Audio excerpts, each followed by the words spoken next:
যারা গান শুনেন বা গান শোনার অভ্যাস আছে, আজকের ভিডিওটা শুধুমাত্র তাদের জন্য। আমি পর্দা করি, নামাজ পড়ি, কিন্তু আমার একটা খারাপ অভ্যাস আছে। আমি একা রুমে ঘুমাই, তাই সাউন্ড দিয়ে গান ছেড়ে প্রতিদিন ঘুমাই আর সকালে উঠে বন্ধ করি। সেদিন রাতেও মায়ের হাতে ইলিশ মাছের তরকারি দিয়ে ভাত খেয়ে গান ছেড়ে ঘুমাইতে যাই। একটার পর একটা গান আসছে, মধ্যরাত, খুব অশান্তি হচ্ছিল আমার। সামনে তাকিয়ে দেখি একজন লোক দাঁড়িয়ে আছে, দেখতে আমার মতো না কিন্তু ভিন্ন। আমি কিছু বলার আগেই তিনি বলেন, আমি আজরাইল, মালাকুল মাউত, মৃত্যুর ফেরেশতা, কালেমা পড়ে নাও তুমি। কিন্তু আমার মুখ দিয়ে কালেমা আসছে না, শুধু পাশে যে গান চলছে এটাই আমার মুখ দিয়ে আসছে। নাউজুবিল্লাহ। জীবনে আপনি একটি ফেরেশতা দেখতে পারবেন, সেটা হলো মালাকুল মাউত, মৃত্যুর ফেরেশতা।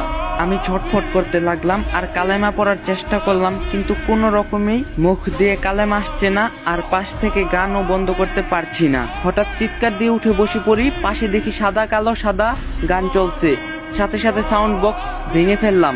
তাহলে আমি এতক্ষণ স্বপ্ন দেখছিলাম? সেই দিনই ঠিক করি গান শোনা ছেড়ে দেব। রাসূলুল্লাহ সাল্লাল্লাহু আলাইহি সাল্লাম সাবধান বাণী জানিয়ে গেছেন, অবশ্যই অবশ্যই আমার পরে এমন কিছু লোক আসবে যারা বাদ্যযন্ত্র ও গান বাজনাকে হালাল মনে করবে।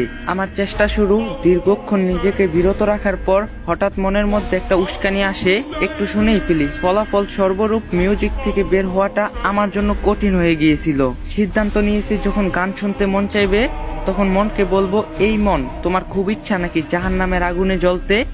জাহান্নামের আগুন সহ্য করতে পারবে? কানকে বলবো, যখন কানে গরম সীসা ঢেলে দেওয়া হবে তখন কি তুমি সহ্য করতে পারবে? মস্তিষ্ক গলিত হয়ে কান দিয়ে বেরিয়ে আসবে, তখন কি সহ্য করতে পারবে? যখন গান শুনতে মন চাইতো, আস্তে করে ইউটিউবে ঢুকে একটা সূরা ছেড়ে দিয়ে মন দিয়ে শোনা শুরু করি। মোনাজাতে চাইতাম, ইয়া রব, আমাকে গান বাজনা শোনার নেশাটা কাটিয়ে দাও, আমাকে হেদায়েত দান করো। একটানা 1 মাস এমবি ওয়াইফাই কানেক্ট বন্ধ করে দেই। প্রথম কয়েকদিন অনেক কষ্ট হয়েছিল, তবে আস্তে আস্তে কাটিয়ে উঠতে পেরেছি, আলহামদুলিল্লাহ। এখন গান বাজনা শুনলে মাথা ব্যথা করে, খুব অশান্তি হয়।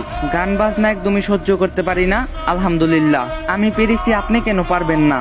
তো গাইস, এই ভিডিওটা বেশি বেশি করে শেয়ার করে দিবেন, যারা গান শুনে তারা যাতে ভিডিওটা দেখতে পারে। আর ভিডিওটা ভালো লাগলে একটা লাইক দিয়ে যাবেন।